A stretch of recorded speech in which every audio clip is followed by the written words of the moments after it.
उर्से सरकार गदा अली शाह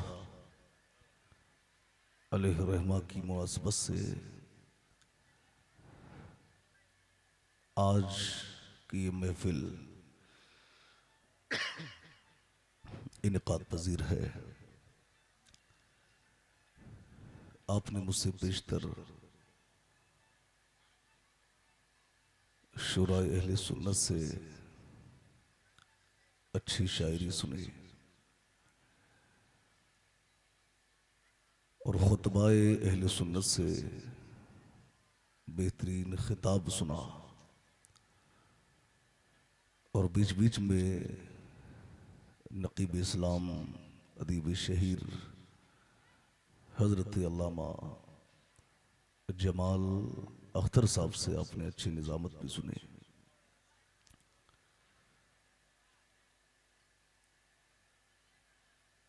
अल्लाह इस जिक्र को सुनना सुनाना कबूल फरमाए। जमात अहले सुन्नत के जिम्मेदार उलमा मिंबर शरीफ पर तशरीफ रखते हैं। पीर तरीक़त रहबर राह शरीयत व तरीक़त हजरत अल्लामा मुफ्ती मोहम्मद रजा साहब क़िबला तशरीफ फरमा है। वहीं पर उस्ताजुल हुफ़्फ़ाज़ वल क़ुर्रा हजरत क़ारी रहमतुल्लाह साहब क़िबला, वहीं पर मुफ़क्किर इस्लाम हजरत अल्लामा अज़मतुल्लाह साहब क़िबला और शाकर तरन्नुम जनाब उल्फत नूरी साहब क़िबला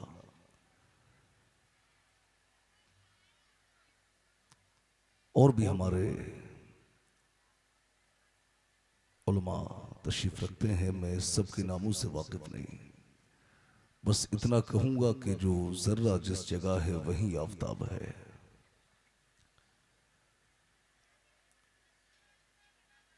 अगर आप इजाजत दें तो मैं भी कुछ देर आपकी खिदमत करूं। सब लोग तैयार हैं? अगर बेदार हों तो जरा हाथों को लहरा के कहें या रसूल अल्लाह, और अकीदत से कहें या रसूल अल्लाह। हिंदुस्तान की बड़ी ही मकबूल आवाज उस्ताद शोरा शहंशाह तरन्नुम जनाब शमीम फैजी साहब से आपने बड़े अच्छे कलाम सुने और इंशाअल्लाह भी मेरे बाद भी आप उनको सुनेंगे। तो इसलिए सब लोग बस अदब के साथ में बैठे रहे। ये जिक्र रसूल की महफिल है, यहाँ पर किसी भी तरह इस महफिल की बेअदबी ना हो पाए। इसलिए जो हजरात खड़े हैं उनसे गुजारिश है कि बैठ जाएं और बस सुकून के साथ में थोड़ी देर सुन लें। अल्हम्दुलिल्लाह अल्हम्दुलिल्लाह वहदा वस्सलातु वस्सलामु अला मन ला नबिय्य बअदा। अम्मा बअद फ़अऊज़ु बिल्लाहि मिनश शैतानिर रजीम। बिस्मिल्लाहिर रहमानिर रहीम। अन्नबिय्यु औला बिल मुमिनीन मिन अनफुसिहिम सदक़ल्लाहुल अज़ीम व सदक़ रसूलुहुन नबियुल करीम व नहनु अला ज़ालिका लमिनश शाहिदीन वश्शाकिरीन वल्हम्दुलिल्लाहि रब्बिल आलमीन। या खुदा बहरे जनाब मुस्तफ़ा इमदाद कुन, या रसूल अल्लाह अज़ बहरे खुदा इमदाद कुन, या शहीद करबला, या दाफ़िए करबो बला, गुल रुखा शहजादे गुलगुं कबा इमदाद कुन, कादरी यमना रहे या गौसे आज़म भी जन्म, दमज़ शेख अहमद रज़ा खां कुतुब आलम भी जन्म। तेरी सरकार में लाता है रज़ा उसको शफी, जो मेरा गौस है ओ लाडला बेटा तेरा। आइए कुछ अर्ज़ मारूफ से कबल वजह तख्लीक कायनात मुस्तफ़ा करीम अलैहिस्सलातु व तस्लीम की बारगाह अक़दस में सब लोग दुरूद शरीफ का हदिया पेश करें। पढ़ें बावाज़ बुलंद अल्लाहु रब्बु मुहम्मदिन सल्लल्लाहु अलैहि वसल्लम नहनु इबादु मुहम्मदिन सल्लल्लाहु अलैहि वसल्लम सलातुन व सलामन अलैका या रसूल अल्लाह सल्लल्लाहु तआला अलैहि वसल्लम। लायक मुबारकबाद है मुसलमाना ने रोज़ा शरीफ और बिलखुसूस कारी रहमतुल्लाह साहब अल्लामा अज़मतुल्लाह साहब कि इन्होंने बड़ी मेहनतें कोशिशें काविशें करके आज के इस उर्स पाक को सजाया और इन्होंने इस उर्स को सजा के ये बता दिया कि मिट गए मिटते हैं मिट जाएंगे आदा तेरे, ना मिटा है ना मिटेगा कभी चर्चा तेरा। अल्लाह मुआविनीन के ताउन को कबूल फरमाए, मुंतज़िमीन के इंतज़ाम को कबूल फरमाए और जिन हजरात ने जिस एतबार से भी इसमें हिस्सा लिया अल्लाह सबको कबूल फरमाए। मिंबर शरीफ पर जमात अहले सुन्नत के जिम्मेदार उलमा तशरीफ फरमाए और रोज़ा शरीफ नेपाल के पढ़े लिखे लोग आज के इस उर्स पाक में तशरीफ रखते हैं। आप हजरात से मैं एक बात पूछना चाहूंगा, कोई ऐसा भी बंदा यहां बैठा है जो ये बता सके कि जान जिस्म से कितना करीब है? कोई बता सकता है जान जिस्म से कितना करीब है? ये कोई बता सकता है? नहीं बता सकता। कोई माई का लाल ऐसा पैदा ही नहीं हुआ जो ये बता दे कि जान जिस्म से कितना करीब है। तो जब कोई ये नहीं बता सकता कि जान जिस्म से कितना करीब है, तो जो जानों से भी ज्यादा करीब है। अल्लाह ने कुरान में फरमाया अन्नबिय्यु औला बिल मुमिनीन मिन अंफुसिहिम, नबी मोमिनीन की उनकी जानों से भी ज्यादा करीब है।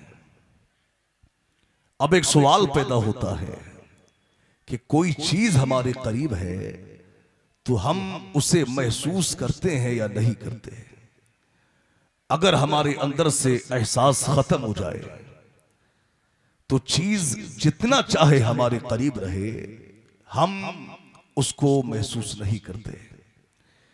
लेकिन अगर हमारे अंदर एहसास है और जो चीज आपके करीब है आप उसे महसूस भी करते हैं और उसकी अहमियत भी आपको मालूम है, तो फिर उस चीज से मोहब्बत हो जाती है, फिर उस चीज से प्यार हो जाता है, फिर उसी का नाम लेने को जी चाहता है, उसी का तस्करा करने को जी चाहता है, उसी की बातें सुनने को जी चाहता है, उसी की बातें सुनाने को जी चाहता है, उसी का होके जीने को जी चाहता है, उसी का होके मरने को जी चाहता है। मगर शर्त यह है कि मालूम हो कि कौन सी चीज हमारे कितना करीब है और उसकी क्या अहमियत है। आप देखें इस्लाम में कुछ ऐसे भी लोग आए कि जिन्होंने कहा नमाज पढ़िए, रोजा रखिए, कुरान की तिलावत करिए, हज करिए, ज़कात दीजिए, सब कुछ कीजिए, मगर उन्होंने मोहब्बत रसूल की तरफ तवज्जो नहीं की। उन्होंने मुस्तफा जान रहमत की मोहब्बत की तरफ गौर नहीं किया। आप देखिए मेरे नबी ने फरमाया कि तुम उस वक्त तक मोमिन हो ही नहीं सकते जब तक कि तुम्हारी ख्वाहिशात मेरे दीन के ताबे ना हो जाए। यानी हमें चाहना भी वो है जो मुस्तफा जान रहमत की चाहत है, हमें करना भी वो है जो अल्लाह के नबी चाहते हैं, हमें लिबास भी वैसा पहनना है जो अल्लाह के नबी चाहते हैं, हमें उस अंदाज से जीना है जो अल्लाह के नबी चाहते हैं। और मेरे ताजुश शरिया बदरुत तरीका ने तो हमें ये बता दिया कि जिंदगी ये नहीं है किसी के लिए, जिंदगी है नबी की, नबी के लिए, और ना समझ मरते हैं जिंदगी के लिए, जीना मरना है सब कुछ नबी के लिए। आप देखें सहाबा की जिंदगी, कसम खुदा की सहाबा ने अपने मिजाज को, अपने आप को मुकम्मल तौर पर मुस्तफा जाने रहमत के मिजाज में ढालने की कोशिश की, और सहाबा ने हर वो काम किया जो अल्लाह के नबी ने चाहा। सहाबा ने हर वो काम किया जो अल्लाह और उसके रसूल की चाहत थी। आप देखिए सहाबा की जिंदगी, आप बस थोड़ी देर के लिए आप तवज्जो दें। सरकार के सहाबा, और इतनी कम उम्र है, अभी ढंग से बोलना भी नहीं आता। नाम हजरत उमैर है, ढंग से बोलना भी नहीं आता है, जबान पूरी तरह साफ नहीं हुई। ये मुस्तफा जान रहमत की खिदमत में जाते हैं, कभी तन्हा भी जाते हैं, कभी अपने चचा के साथ भी जाते हैं। सरकार की खिदमत में जाते और मेरे सरकार का बयान सुनते। एक दिन क्या हुआ कि हजरत उमैर, उनके चचा नहीं गए, वो तन्हा मुस्तफा जान रहमत की खिदमत में पहुंच गए। मेरे सरकार की खिदमत में सहाबा हाजिर है, मुस्तफा जान रहमत खिताब फरमा रहे हैं। सहाबा मेरे नबी का बयान सुन रहे हैं, अपने दिलो दिमाग को ताजगी पहुंचा रहे हैं, अपने ईमान को मजबूत कर रहे हैं। ये पहुंच जाते हैं, मुस्तफा जान रहमत ने कयामत का जिक्र किया, आखिरत का जिक्र किया। सहाबा ने सुना, अपने ईमान को ताजा किया। जब महफिल खत्म हुई तो सरकार का छोटा सा सहाबी अपने नन्हे नन्हे कदमों से चल के वापस आया। चचा से मुलाकात हुई तो सरकार के उस छोटे से सहाबी ने अपने चचा से कहा कि आए मेरे चचा जुल्लास बिन सुवैद, आज मैं नबी पाक की बारगाह में गया और सरकार ने ऐसा बयान किया कि मेरा ईमान ताजा हो गया। मुस्तफा जान रहमत ने यानी आज के बयान में कयामत का जिक्र किया, आखिरत का जिक्र किया। कसम खुदा की कयामत का नक्शा मेरी निगाहों के सामने आ गया। यानी बच्चा अपने चचा को बता रहा है, यानी बच्चे की फिक्र क्या थी, बच्चे की सोच ये थी, बच्चे की फिक्र ये थी कि मेरा चचा ये मुस्तफा जान रहमत की बारगाह में जाता है और सरकार का बयान सुनता है, लेकिन आज ये नहीं गया। चलो जो बात मैंने मजलिस मुस्तफा से सुनी है मैं अपने चचा को बता दूं, ताकि ये जो महरूम हो गया है इसकी महरूम या दूर हो जाए। अल्लाह अकबर। अब जब बच्चे ने ये कहा कि आए मेरे चचा, आज मैंने नबी से कयामत का जिक्र सुना, कसम खुदा की कयामत का नक्शा मेरी निगाहों के सामने आ गया।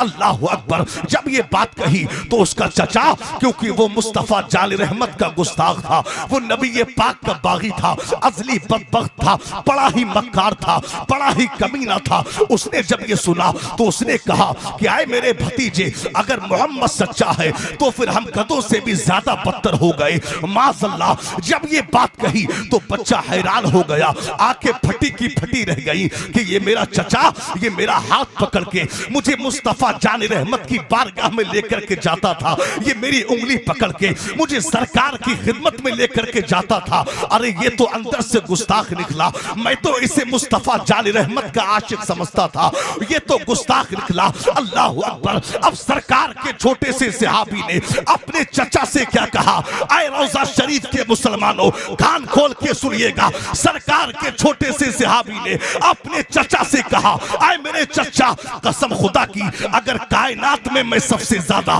किसी से प्यार करता था तो वो तुझसे प्यार करता था, लेकिन अब हकीकत ये है कि कायनात में जितनी नफरत मैं तुझसे करता हूं इतनी किसी से नहीं करता। आए रोजा शरीफ नेपाल के मुसलमानों याद रखिएगा, सरकार के छोटे से सहाबी ने हम अहले सुन्नत को ये बता दिया, कोई हमारा कितना ही अजीज हो, कितना ही हमदर्द हो, कितना ही प्यारा हो, कितना ही फिक्रमंद हो, कितनी ही मोहब्बत करने वाला हो, लेकिन अगर नबी का गुस्ताख है, नबी का बागी है, नबी का दुश्मन है, वो हमारा नहीं हो सकता।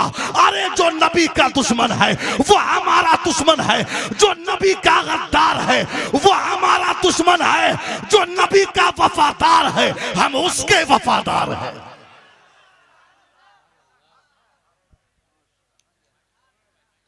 जो नबी का वफादार है, सारे लोग जो नबी का वफादार है हम उसके वफादार है। बस थोड़ा सा माहौल बना लिया, बस तवज्जो थोड़ी देर के लिए। अगर जहन बन गया तो इंशाअल्लाह आज का बयान ये परसों और तरसों तक नहीं ता जिंदगी याद रखेंगे इंशाअल्लाह। आप देखिए, मुसलमान को चाहिए कि अगर किसी से प्यार करे तो वो भी अल्लाह और उसके नबी के लिए करे, और अगर दुश्मनी करे तो वो भी अल्लाह और उसके नबी के लिए करे।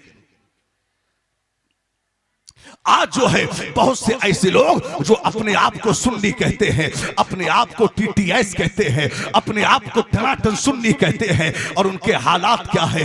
जब हमने उनको जाना तो पता क्या लगा कि उनका ताल्लुक उन लोगों से भी है जो नबी की शान में गुस्ताखियां करते हैं, जो सहाबा की शान में गुस्ताखियां करते हैं, जो नबी के जो सहाबा जो अज़वाजे मुतहरात की शान में गुस्ताखियां करते हैं। हमने उन लोगों से पूछा कि मियाँ आप सुन्नी है, आप अहले सुन्नत से हैं, मगर इन बदअकीदों से आपका ताल्लुक कैसा, इन बदअकीदों से आपकी दोस्ती कैसी। तो आज का जवान क्या कहता है, अरे हजरत हमारा अकीदा हमारे साथ है, उनका अकीदा उनके साथ है, अरे हमारी तो बस दोस्ती है, हम आते हैं एक एक कप चाय पीते हैं, बातें करते हैं, चले जाते हैं। अरे उसे अपनी कब्र में जाना है, हमें अपनी कब्र में जाना है। ऐ रोजा शरीफ के मुसलमानों, मैं आपसे एक बात पूछना चाहता हूँ। आप ये बताइए, कोई अगर आपके बाप को गाली दे, कोई अगर आपके बाप को गाली दे, तो क्या क्या आप उससे दोस्ती करेंगे? आप उसके साथ में बैठ के चाय पिएंगे? कोई आपकी माँ पे जिना का इल्जाम लगाए तो क्या आप उसके साथ दोस्ती करेंगे? आप उससे मोहब्बत करेंगे? आप उससे कलाम करना पसंद करेंगे? मैं दावे के साथ कहता हूँ, इतने बड़े मजमे में कोई बंदा ऐसा नहीं होगा जो बाप को गाली देने वाले से, माँ पे इल्जाम लगाने वाले से कलाम करना भी पसंद करे। अरे तो जो आपके वालिदैन को गाली दे, जो आपके वालिदैन का मुखालिफ हो, आप उससे कलाम करना पसंद नहीं करते, तो जो नबी की शान में गुस्ताखियां करे, जो अहले बैत की शान में गुस्ताखियां करे, जो सहाबा की शान में गुस्ताखियां करे, उससे हमारी दोस्ती कैसी? आए रोजा शरीफ के मुसलमानों, अगर वाकई टनाटन सुन्नी हो और मसलक के आला हजरत के वफादार हो, तो आपका नारा तो सिर्फ ये होना चाहिए, जो नबी का नहीं वो हमारा नहीं, जो अहले बैत का नहीं वो हमारा नहीं, जो सहाबा का नहीं जो वो हमारा नहीं, जो गौसे आजम का नहीं वो हमारा नहीं, जो गरीब नवाज का नहीं वो हमारा नहीं, जो गदा अली शामिया का नहीं वो हमारा नहीं, अरे जो आला हजरत का नहीं वो हमारा नहीं। आए नेपाल के मुसलमानों, अगर कोई हक पर अपने आप को कहता है तो उसे मसलक के आला हजरत को मानना पड़ेगा, इसलिए कि मसलक के आला हजरत हकीकत में ये मसलक के हक है। आए सुन्नियों, तुम्हारी जबान पर तो बस ये मिसरे होना चाहिए, लाख चलते रहे दुश्मनाने रजा, कम ना होंगे कभी मदहाखाने रजा, कह रहे हैं सभी आशिकाने रजा, मसलक के आला हजरत सलामत रहे।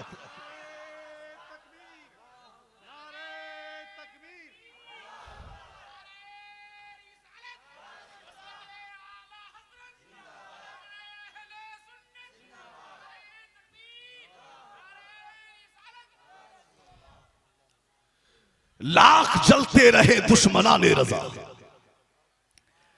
कम ना होंगे कभी आशिकाने रजा, कह रहे हैं सभी मदहाखाने रजा, मसलके आला हजरत सलामत रहे। और आज हजरत सुलह कुल्लियत आज बहुत तेजी के साथ हमारे मुआशरे में पंजे जमा रही है। आज बहुत तेजी से सुलह कुल्लियत फैल रही है। अच्छा, सुलह कुल्लियत क्या है? नेपाल के मुसलमानों, जानो सुलह कुल्लियत क्या है। यानी जो बंदा ये कहे कि अहले सुन्नत भी हक पर, अहले हदीस भी हक पर, देवबंदी भी हक पर, वहाबी भी हक पर, कादियानी भी हक पर, जो सबको हक पर कहे वही सुलह कुल्लियत। अगर बात समझ में आती हो तो जरा हाथों को लहरा के कहें या रसूल अल्लाह। बस आप थोड़ा बेदार होके सुने ताकि मुझे भी बोलने में मजा आए। मुझे ऐसा नहीं लगना चाहिए कि मेरी बात को आप सही से नहीं सुन पा रहे हैं। अगर बेदार है तो बेदारी का इजहार करते रहिए। सब लोग अकीदत से कहें या रसूल अल्लाह। पीछे वाले भी हाथों को लहरा के कहें या रसूल अल्लाह। यानी जो सबको हक पर कहे वही सुने को लिए। और ऐसा कहने वाला कोई हक पर हो या ना हो, मगर जो सबको हक पर कहे वो हक पर नहीं हो सकता। इसलिए हक को हक कहा जाएगा, झूठ को झूठ कहा जाएगा।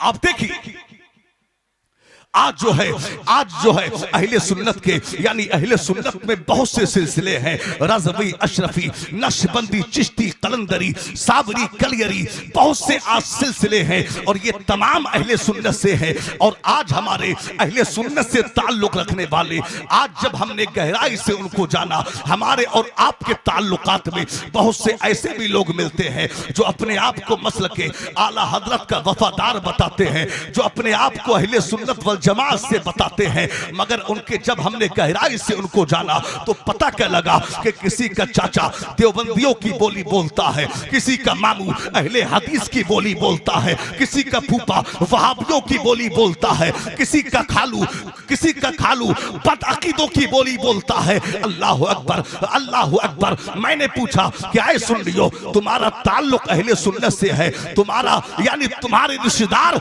वो जो भी है वो बदअकीदे हैं, मगर हम ये आपसे पूछना चाहेंगे कि आप उनसे कैसा रिश्ता निभाते हैं, आप उनसे कैसा ताल्लुक रखते हैं। तो आजकल का सुन्नी का जवाब देता है, आजकल का सुन्नी ये जवाब देता है, अरे हजरत रिश्ते में चाचा लगता है, रिश्ते में मामू लगता है, रिश्ते में खालू लगता है, रिश्ते में फूफा लगता है। अल्लाह अकबर। यानी रिश्ते में दामाद लगता है, रिश्ते में यानी आज जो है तरह तरह की लोग बातें करते हैं कि हजरत बड़ा नाजुक रिश्ता है, रिश्ता बड़ा नाजुक है, बस हम कुछ नहीं करते, वो हमारे यहाँ आते हैं, हम उन्हें चाय नाश्ता करा देते हैं, खाना खिला देते हैं और दुआ सलाम कर लेते हैं। ऐ सुन्नियो, ऐ नापाल के मुसलमानों, अगर वाकई तुम आला हजरत के मानने वाले हो तो हुक्म शरा क्या है वो सुनिए। आज के इस जलसे से एक पैगाम लेकर के जाइएगा और शरीयत का हुक्म क्या है वो सुनो। शरीयत क्या कहती है, यानी जो नबी का गुस्ताख हो, जो अहले बैत का गुस्ताख हो, जो सहाबा का गुस्ताख हो, शरीयत कहती है कि वो चाहे खालू हो, वो चाहे नाना हो, वो चाहे मामू हो, वो चाहे फूफा हो, वो चाहे कोई भी हो, अगर नबी का बागी है उससे रिश्ता तोड़ दिया जाए। अरे ताजो शरिया बदरुल तरीका ने तो हमें ये बता दिया, नबी से जो हो बेगाना उसे दिल से जुदा कर दे, पितर मादर बिरादर जानो मालूम पर फिदा कर दे। मुझे क्या फिक्र हो अख्तर, मेरे यावर है वो यावर, वलाओ को जो मेरी खुद गिरफ्तारी बला कर दे।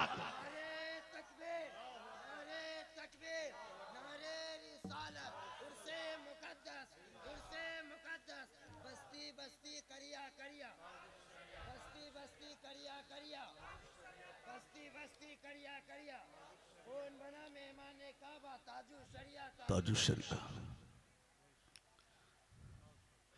जहां बानी आता कर दे, भरी जन्नत हिबा कर दे, और नबी मुख्तार कुल है जिसको जो चाहे आता कर दे। आप देखिए आशिक रसूल सरकार का छोटा सा साहब अभी सही से जबान भी साफ नहीं हुई, मुश्किल से चलना सीखा। जब चचा ने ये बात कही, क्या है मेरे भतीजे, अगर मोहम्मद सच्चा है तो हम गधों से भी ज्यादा गए गुजरे। माज़अल्लाह, सब लोग कहे माज़अल्लाह।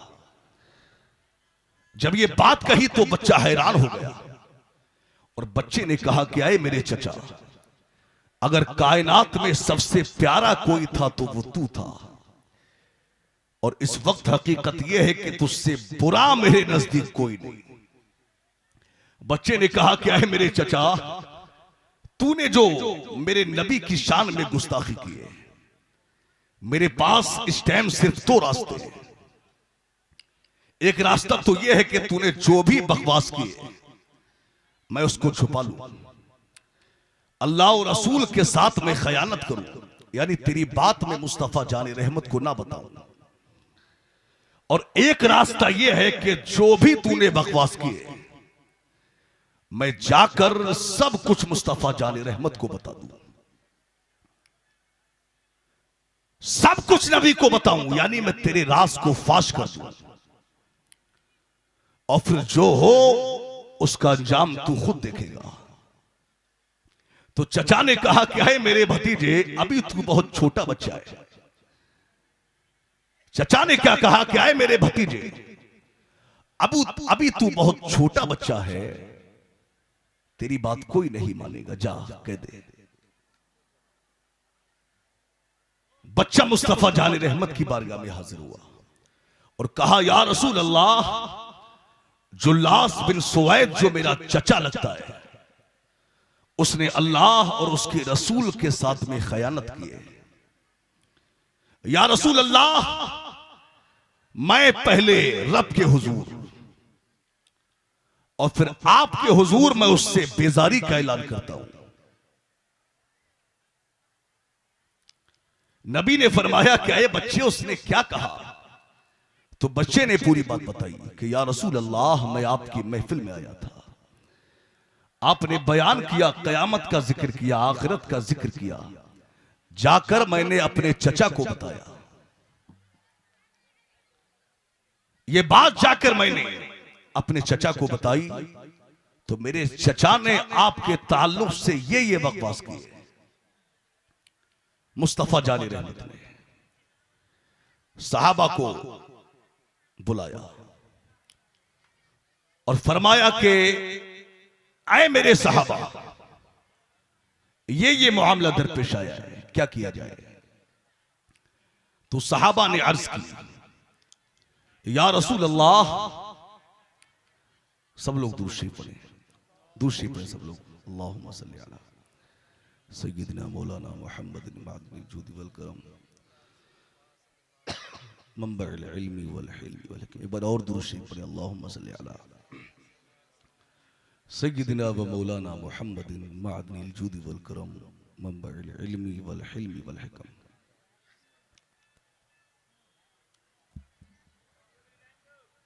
आप देखिए, तो सहाबा ने कहा कि या रसूल अल्लाह, ये बच्चा बहुत छोटा है, ढंग से बोल भी नहीं पाता, और जुल्लास बिन सुवैद जो इसका चचा लगता है वो बड़ा आदमी है, हमारे साथ वो नमाजें पढ़ता है, आपकी महफिल में शिरकत करता है। या रसूल अल्लाह, इस बच्चे की बात का एतबार ना किया जाए। या रसूल अल्लाह, इस बच्चे की बात का एतबार ना किया जाए। सरकार ने सहाबा के मशवरे पे अमल किया, सरकार ने सहाबा के मशवरे पर अमल किया और उस बच्चे की बात को नजरअंदाज किया। अब जब बच्चे ने देखा कि मेरी बात को सुना नहीं गया, मेरी बात सुनी नहीं गई, तो अब बच्चे ने क्या किया? अल्लाह अकबर, यानी बच्चे ने परवरदिगारे आलम की बारगाह में अपने हाथों को उठाया और हाथों को उठा करके दुआ मांगी कि ऐ परवरदिगारे आलम, या अल्लाह, ऐ परवरदिगारे आलम, अगर मैं झूठा हूं तू मुझे झूठा कर दे, और अगर मैं सच्चा हूं तो मेरी सच्चाई का ऐलान कर दे। बच्चे ने ये जुमले कहे, अभी हाथों को दुआ मांगने के बाद में हाथ मुंह पे नहीं फेरे थे कि जिब्रील अमीन खुदा का ये कलाम लेकर के आ गए, यानी सूरह तौबा की ये आयत लेके हाजिर हो गए। यालिफूना बिल्लाही मा कालू वलकत कालू कलिमतल कुफरी व कफरू बाद इस्लामिहिम। ये लोग जो कहते हैं कि हमने ऐसी बात नहीं कही, ये हकीकत ये है, यानी सच्चाई ये है कि इन लोगों ने इस्लाम लाने के बाद में कलमाए कुफ्र बोला है। ये बात जब सुनी, खुदा का ये कलाम सुना, मेरे नबी ने उस छोटे से बच्चे उमैर को अपने पास में बुलाया। मेरे सरकार ने कान को पकड़ के कहा कि ऐ उमैर, तेरे कान ने जो सुना है बिल्कुल ठीक सुना है, और तू वो है कि जिसकी गवाही मेरे रब ने दी है। अल्लाह अकबर। तभी तो डॉक्टर इकबाल ने कहा है कि मोहम्मद से वफा तूने तो हम तेरे हैं, ये जहां चीज है क्या लौहो कलम तेरे।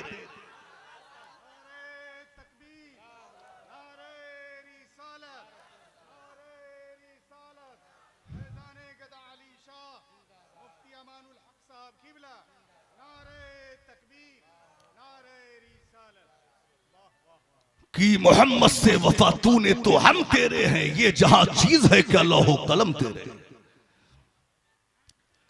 आज हमने कितनी वफादारी की है मुस्तफा से, आज हमने कितनी वफा की है मुस्तफा से। आज हालात तुम्हारे क्या है? इधर मस्जिद में मुअज्जिन अजान पुकारता है, इधर आज हमारे जवान के कान में लीडें लगी रहती है, वो गाना सुनता है, अजान को सुनना पसंद नहीं करता। यही मुस्तफा जान रहमत से वफा है? क्या यही मुस्तफा जान रहमत की गुलामी है?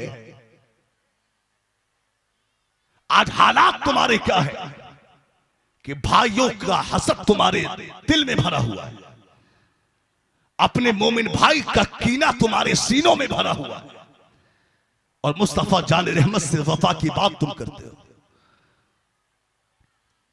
आज लोगों का हक तुमने मारा, अपने आप को तुम मुस्तफा जान रहमत का वफादार कहते हो। वालिदैन की नाफरमानियां तुमने की है, अपने आप को मुस्तफा जान रहमत का वफादार कहते हो। कि यही मुस्तफा जान रहमत से वफा है कि बूढ़े बाप बूढ़े वालिदैन रोते रहे और तुम्हें ये पूछने की तौफीक ना हो, ऐ मेरे बाप तुझे किस बात ने रुलाया। तुम्हें तौफीक ना हो, बाप रोता रहे, मां सिसकियां भरती रहे। क्या यही मुस्तफा जान रहमत से वफा है? अरे मुस्तफा जान रहमत के वफादार तो वो थे उवैसे करनी कि नबी पाक का जमाना मिला मगर सहाबियत से महरूम हो गए। मां की खिदमत की, मां की फरमा बरदारी की, सहाबियत का मकाम उन्हें न मिल सका। यह है मुस्तफा जान रहमत की वफादार। आइए देखिए हजरत उमर फारूक आजम रजी अल्लाह तआला अन्हु। हजरत उमर, एक दिन क्या हुआ, हजरत उमर रजी अल्लाह तआला अन्हु अपने चेहरे पर नकाब डालकर मस्जिद नबवी शरीफ की गलियां घूम रहे हैं, यानी मदीना शरीफ में गलियां घूम रहे हैं, गलियों का जायजा, घरों का जायजा ले रहे हैं। अब क्या हुआ, कुछ घर बाकी रह गए। उमर फारूक आजम ने देखा कि नमाज फजर का टाइम हो गया है। आप तवज्जो इधर दें। उमर ने देखा कि नमाज फजर का टाइम हो गया। उमर फारूक आजम ने अपने खादिम से कहा कि चलो नमाज फजर का टाइम हो गया है, नमाज फजर पढ़ लेते हैं। उमर फारूक आजम ने जमात कराई, नमाज को कंप्लीट किया। जब फारिग हो गए, चेहरे पर वैसे ही नकाब लगा हुआ है। उमर फारूक आजम आगे बढ़े। आगे बढ़े तो क्या देखा कि एक खेमे में एक बूढ़ी खातून बैठी हुई है जो रो रही है। उमर फारूक आजम ने खादिम से कहा कि जाओ इससे पूछो कि ये क्यों रोती है। आज तो हमारा अपना बाप रोता हो, हमें तौफीक नहीं होती ये पूछने की, ऐ मेरे बाप तुझे किस बात ने रुलाया। एक बेचारी बूढ़ी मां दिन भर वो इंतजार में रहती है कि मेरा बेटा शाम को नौकरी से आएगा, शाम को काम करके मेरा बेटा आएगा, कुछ लम्हे मेरे पास भी गुजारेगा। इधर बेटा शाम को आता है नौकरी से, डायरेक्ट बीवी के कमरे में जाता है, फलों की थैली हाथ में होती है और बीवी से कहता है लो ये फल हैं और एक आध फल मां को भी दे दो। अब बीवी क्या करती है, एक आध फल हाथ में लेती है, एक दो फल, और मां के सामने प्लेट में रख के पेश करती है। उस वक्त में मां का दिल टूटता है कि यार ये कमाई तो मेरी थी,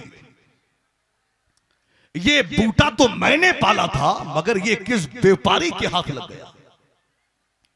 मां का दिल टूटता है, बाप का दिल टूटता है, यार ये कमाई तो मेरी थी। अल्लाह अकबर। ऐ मेरे भाई, क्या क्या कुर्बानियां नहीं दी है माँ बाप ने तुम्हारे लिए, क्या क्या कुर्बानियां नहीं दी है बाप ने तुम्हारे लिए। अल्लाह अकबर। ये वही माँ बाप हैं जो खुद भूखे रहे तुझे खिलाया, जो खुद प्यासे रहे तुझे पिलाया, जिन्होंने अपनी ख्वाहिशात को मार के तेरी ख्वाहिशों को पूरा किया। क्या क्या कुर्बानियां नहीं दी है इन्होंने तेरे लिए। अल्लाह अकबर। याद कर, कभी तूने अपने बाप से ख्वाहिश का इजहार किया, कभी तूने अपने बाप से फरमाइश की थी। तेरे बाप का इतना बजट न था, तेरी बाप की इतनी हैसियत न थी। तेरे बाप ने क्या किया, खून पसीना बहा के मजदूरी करके तेरे बाप ने तेरी ख्वाहिशात को पूरा किया। याद कर वो ईद, याद कर वो गुर्बत की ईद है जब तेरे बाप का गरीबी का आलम था। लोग ईद पर खुशियां मना रहे थे, नए नए कपड़े पहन के नमाज ईद के लिए जा रहे थे। तेरे बाप ने क्या किया, जब देखा कि सब लोग नए कपड़े बना रहे हैं,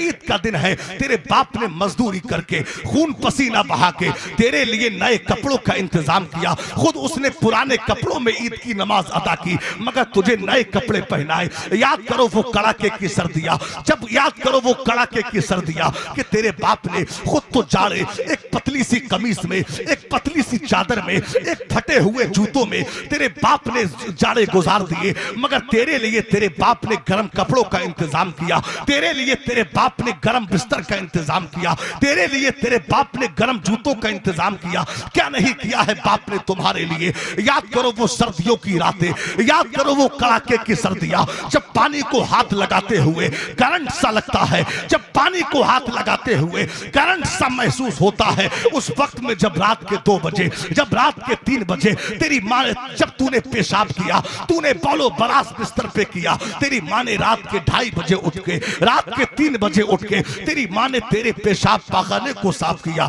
तुझे धुलाया, बिस्तर गीला हो गया, तेरी माँ खुद गीले में सोई मगर तुझे सूखे में सुलाया। याद कर, कभी तूने अपनी माँ से कहा था, ऐ मेरी माँ, मैं जब रात में सोता हूँ तो मुझे काला सा साया नजर आता है। तू तो ये जुमला कह के भूल गया था, मगर तेरी माँ ने पूरी रात तेरे सराहने बैठ के गुजार दी, अपनी नींद को कुर्बान किया, तेरी नींद को पूरा किया। क्या नहीं किया है माँ बाप ने तुम्हारे लिए, क्या नहीं किया है वालिदैन ने तुम्हारे लिए। मगर आज तुम बड़े हो गए तो आज घर घर में झगड़ा होता है। अगर घर में 4 भाई हैं तो 4 भाइयों में लड़ाइयां होती है कि बाप को खाना तू खिलाएगा, माँ को खाना तू खिलाएगा। अगर बाप बीमार हो जाए तो आज घरों में लड़ाइयां होती है, घरों में चंदा होता है कि दवा तू कराएगा, इलाज तू कराएगा। अल्लाह अकबर। अरे होना तो ये चाहिए था, लड़ाई तो इस बात पे होना चाहिए थी, ऐ मेरे बाप, ऐ मेरे भाई, अगर ये बाप तेरा है तो बाप मेरा भी है। अरे दवा तू नहीं, दवा मैं कराऊंगा, खाना तू नहीं, खाना मैं खिलाऊंगा। मगर आज क्या हुआ, आज तुम बड़े हो गए, तुमने माँ बाप को धक्के मार के घर से निकाल दिया। आज तुम बड़े हो गए, तुमने माँ बाप को लाते मार के घर से बाहर कर दिया। आज तुम बड़े हो गए, तुमने माँ बाप की इज्जत और आबरू को पामाल कर दिया। ऐ रौजा शरीफ के मुसलमानों, कान खोल कर सुन ला, ऐ माँ बाप को सताने वाले नमाजियों, ऐ माँ बाप को सताने वाले हाजियों, ऐ माँ बाप को सताने वाले इबादत गुजारो, ऐ माँ बाप को सताने वाले मुत्तकियों, याद रखना, अगर तुम्हारे माँ बाप नाराज है, तुम्हारे सजदे कबूल ना होंगे, तुम्हारी इबादत कबूल ना होगी, तुम्हारा रोजा कबूल ना होगा, तुम्हारा हज कबूल ना होगा, तुम्हारा उम्रा कबूल ना होगा। इसलिए कि मेरे सरकार ने फरमाया, जिसका बाप राजी होगा उससे अल्लाह भी राजी होगा, जिससे बाप नाराज होगा उससे अल्लाह भी नाराज होगा।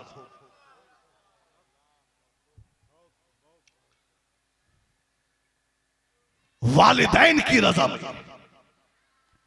अल्लाह की रजा है।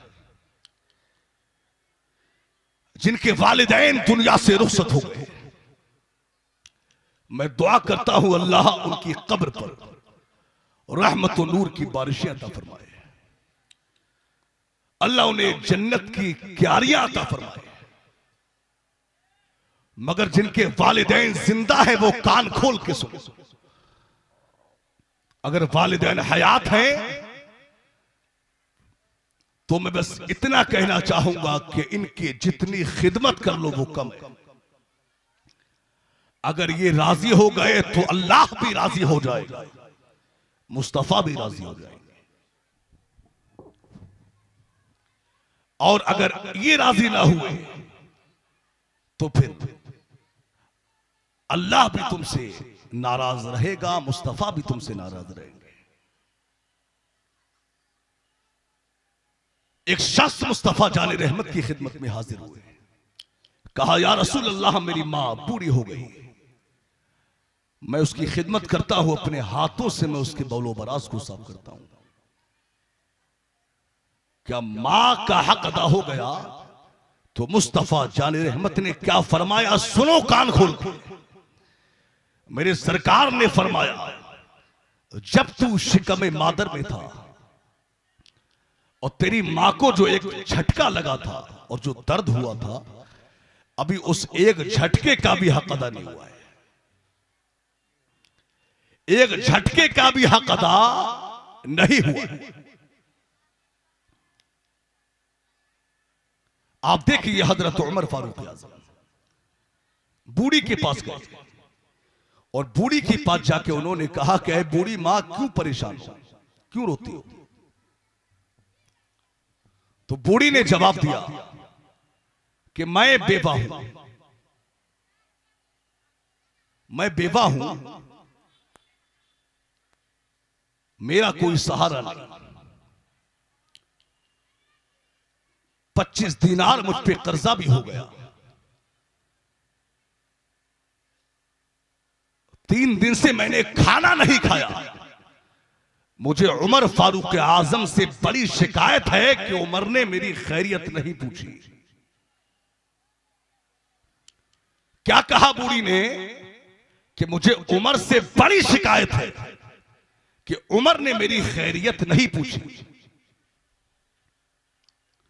जब इतना कहा तो उमर फारूक आजम क्या कहते हैं, सुनो। उमर फारूक आजम ने कहा कि ऐ बूढ़ी मां, उमर को क्या पता कि तू बेवा है, उमर को क्या पता कि तू लावारिस है, उमर को क्या पता कि तेरा कोई सहारा नहीं। तो उमर फारूक आजम कहते हैं कि जब बूढ़ी ने मुझसे यह बात कही, अब जो बूढ़ी ने मुझे जवाब दिया, उमर फारूक आजम कहते हैं कि बूढ़ी के जवाब ने मुझे लाजवाब कर दिया। आप देखें तवज्जो, बूढ़ी ने उमर फारूक आजम से, यानी बूढ़ी ने अब क्या कहा, जब ये बात कही कि उमर को क्या पता कि तू बेवा है, उमर को क्या पता कि तूने खाना नहीं खाया, तो बूढ़ी ने कहा कि क्या कहा तुमने कि उमर को पता नहीं? अगर उमर को, अगर यही बात है तो जाओ कह दो उमर से कि छोड़ दे हुकूमत और उसके हवाले कर दे जो खबर रख सकता है।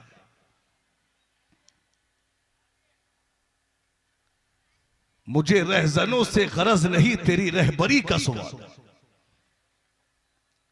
उमर फारूक आजम कहते हैं कि बूढ़ी के जवाब ने मुझे लाजवाब कर दिया। दौड़े दौड़े घर पे गए, उमर फारूक आजम ने 25 दीनार भी लिए, पका हुआ खाना भी लिया और 2 महीने का राशन भी लिया, 2 महीने का राशन, और सर पे रखा, चल दिए। खादिम ने कहा कि सरकार, ये वजन आपका खादिम उठा लेता है। तो उमर फारूक आजम ने फरमाया कि वादा करो कि कयामत के दिन भी मेरा बोझ उठाओगे। तो खादिम ने कहा कि सरकार, ये मैं नहीं कर सकता, ये मैं नहीं कर सकता। तो उमर फारूक आजम ने कहा तो आज भी ये वजन मुझे ही उठाने दो। उमर फारूक आजम ने वो राशन उठाया, बूढ़ी के पास आए, बूढ़ी को ऊपर बिठाया, खुद उमर फारूक आजम नीचे बैठ गए। पका हुआ खाना भी दिया, 25 दीनार भी दिए, 2 महीने का राशन भी दिया। अब बूढ़ी ने खाना खाना शुरू किया। अगर बेदार हो तो जरा हाथों को लहरा के कहें या रसूल अल्लाह।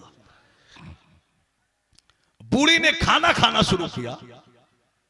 थोड़ी देर के बाद में उमर फारूक आजम ने कहा कि ऐ बूढ़ी मां, छोड़ दो उमर को, मुझे मालूम है बेचारा भूल गया होगा, माफ कर दो, जाने दो। तो बूढ़ी ने कहा कि तुमने फिर उमर का जिक्र किया,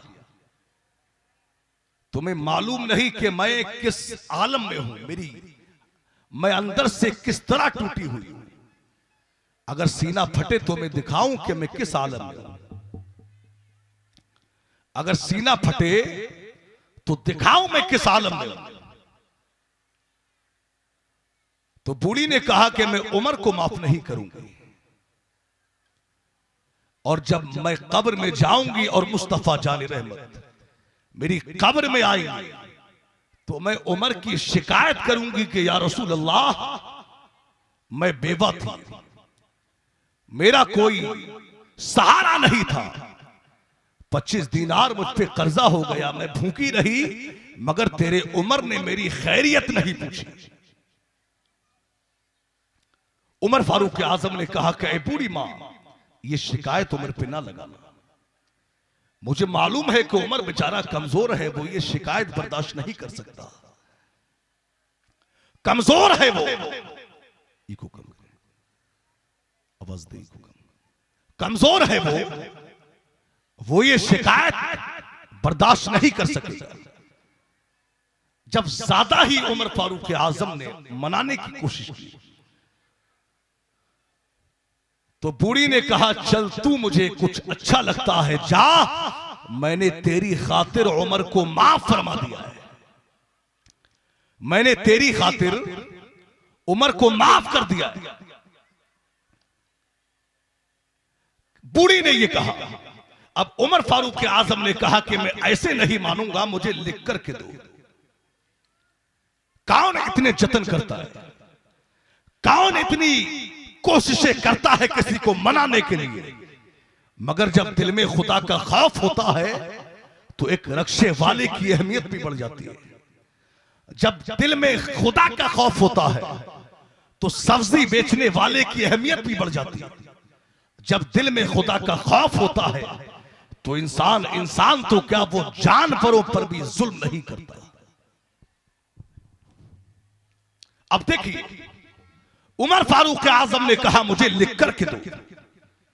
अब बूढ़ी ने कहा अच्छा एक काम करो, आप लिखो, मैं साइन कर देती हूं। अल्लाह अकबर। अब उमर फारूक आजम ने लिखना शुरू किया कि फला बिनते फला को उमर से शिकायत थी, लेकिन अब उसने उमर को माफ कर दिया है। अल्लाह अकबर। ये लिखा ही था कि हजरत मौला अली आ गए, हजरत अब्दुल्ला बिन मसऊद आ गए, और उन्होंने आकर के कहा अरे उमर तुम यहां बैठे हुए हो, हम कब से तुम्हें मदीना में तलाश कर रहे हैं। अल्लाह अकबर। जब ये कहा कि हम कब से तुम्हें मदीना में तलाश कर रहे हैं तो बूढ़ी उठ के खड़ी हो गई, और बूढ़ी को पता लग गया कि ये उमर है। अब बूढ़ी ने कहा कि मैं माफी चाहती हूं, आप उमर हैं, मुझे पता नहीं था, मुझे इल्म नहीं था आप उमर हैं। उमर फारूक आजम ने कहा अरे बूढ़ी मां, तुमने जो कहा है बिल्कुल ठीक कहा है, आप पर इस पर साइन कर दीजिए। अब बूढ़ी ने साइन किया। उमर फारूक आजम ने कहा कि अरे अब्दुल्ला बिन मसऊद तुम आ गए हो तो बतौर गवाह तुम भी साइन कर दो। अरे अली तुम आ गए हो तो बतौर गवाह तुम भी साइन कर दो।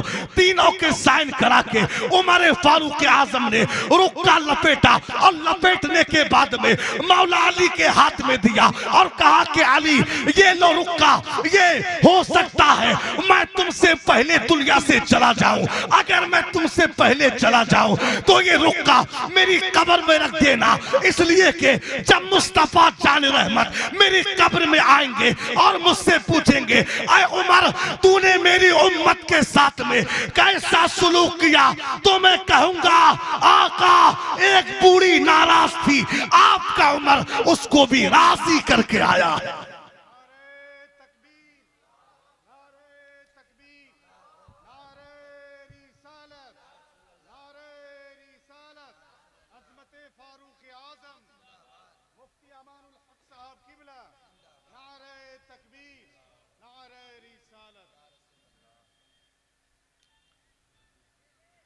एक बूढ़ी नाराज थी, आपका उमर, जरा बोल के,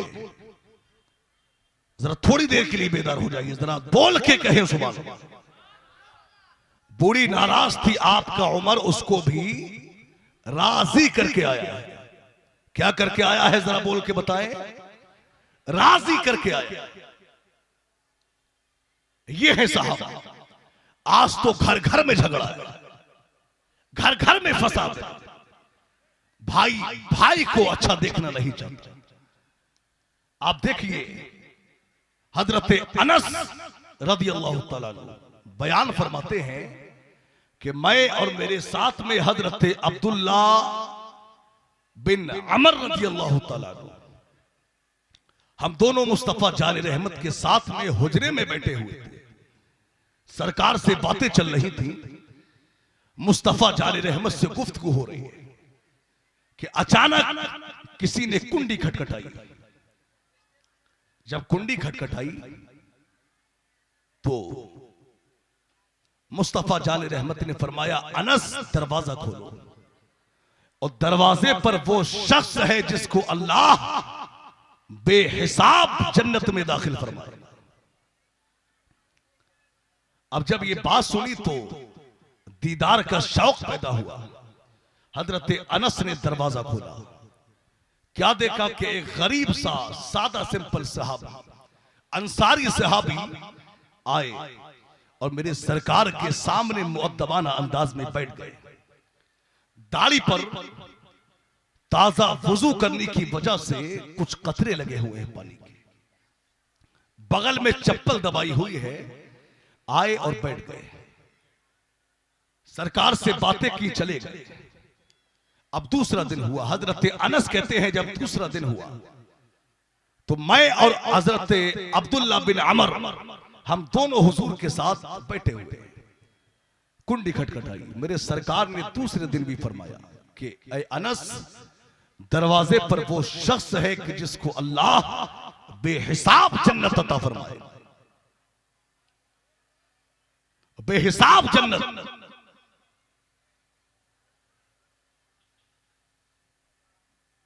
दरवाजा खोला तो क्या देखते हैं कि कोई नया बंदा नहीं बल्कि जो कल आया था वही बंदा है। हालत भी वही, कैफियत भी वही, बगल में जूता है, दाढ़ी पर ताजा पानी के कतरे लगे हुए। आए, बैठ गए और कहा, या रसूल अल्लाह, कल ये बात रह गई थी, मुझसे गलती हो गई, मैं तफसील से नहीं पूछ पाया, ये मसाला बता दो। बात की चले गए। अब तीसरा दिन हुआ। अब तीसरा दिन हुआ। अल्लाह अकबर। हजरत अनस कहते हैं मैं और हजरत अब्दुल्ला यानी हम दोनों लोग मुस्तफा जान रहमत के साथ में हुजरे में हैं। अब जब तीसरा दिन हुआ हम सरकार से बातें कर रहे थे कि कुंडी खटखटाई। जब कुंडी खटखटाई गई तो मैं समझ गया कि कुंडी खटखटाने वाला ये यकीनन वही शख्स है जो 2 दिन से आ रहा है। हजरत अनस ने कहा कि मेरा यकीन था और मेरे यकीन के मुताबिक ही काम हुआ। यानी मुस्तफा जान रहमत ने तबस्सुम फरमाया। मेरे सरकार मुस्कुराए और कहा कि उमर, ऐ अनस, दरवाजा खोलो। वो शख्स यानी दरवाजे पर वो शख्स है जिसको अल्लाह बेहिसाब जन्नत अता फरमाएगा। हजरत अनस ने दरवाजा खोला। जब दरवाजा खोला तो कोई और नहीं बल्कि वही शख्स है। हालत भी वही है, कैफियत भी वही है, बगल में चप्पल दबाए हुए हैं, चेहरे पर ताजा वुजू की वजह से कुछ पानी के कतरे लगे हुए हैं। वो साहबी आकर बैठ गए। मुस्तफा मुस्तफा जान रहमत से बातें हुई, मेरे सरकार से गुफ्तगू की, चले गए। और थोड़ी देर के बाद में मेरे सरकार भी उठ के चले गए। हजरत अब्दुल्ला बिन अमर ने कहा कि क्या नसीब है इस बंदे का, क्या किस्मत है इस बंदे की, क्या नसीब है इस बंदे का कि मुस्तफा जान रहमत ने इसे जन्नती कह दिया है। अल्लाह अकबर। तभी तो कहा है कोई आया लेके चला गया, कोई उम्र भर भी ना पा सका। मेरे मौला तुझसे गिला नहीं, ये मेरे मौला तुझसे गिला नहीं, ये तो अपना अपना नसीब है, ये तो अपना अपना नसीब।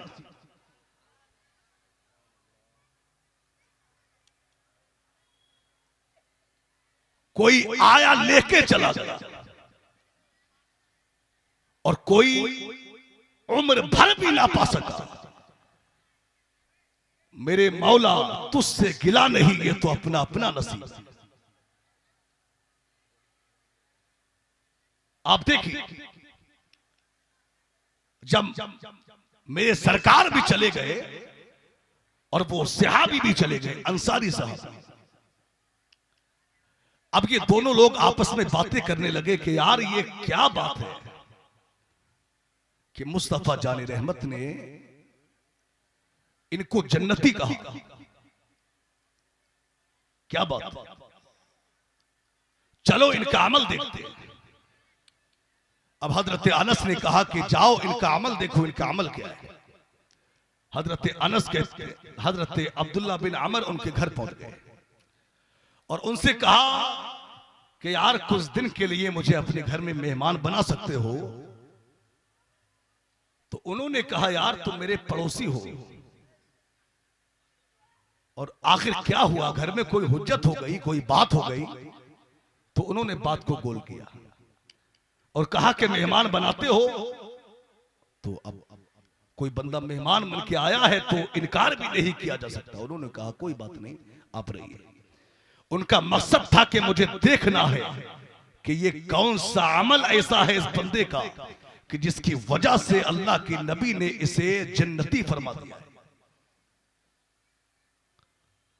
हजरत अनस कहते हैं मैं घर पे गया, 3 दिन 3 रातें मैं उनके घर पे रहा। कितने दिन? 3 दिन 3 रातें। मुझे मालूम है कि आप सो चुके हैं, बस मैं यही बात कह के गुफ्तगू खत्म कर रहा हूं। आप देखिए 3 दिन 3 रातें वो कहते हैं मैं घर रुका।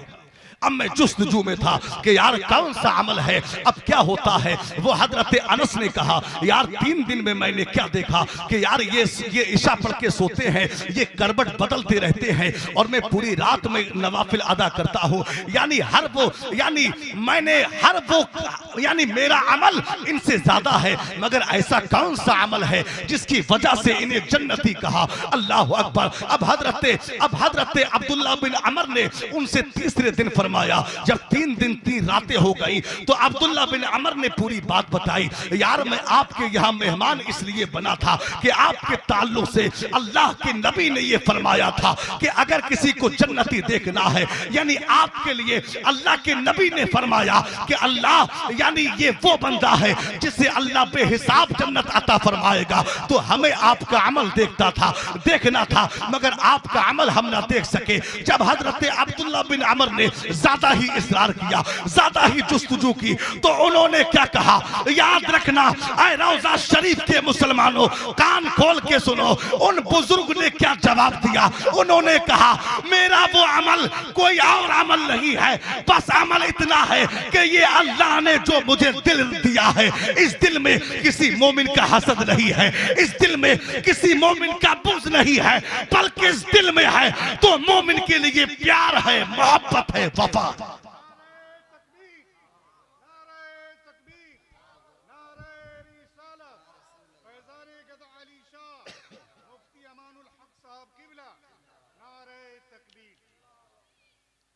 आज हम अपने हालात देखें। आज भाई भाई का दुश्मन, दोस्त दोस्त का दुश्मन,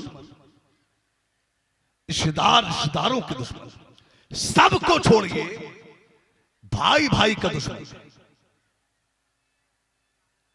हालात क्या है, यानी आज एक भाई भाई को मरवाने की प्लानिंग में है। आज खबरें आती हैं कि फला जगह फला भाई ने अपने भाई को मार दिया।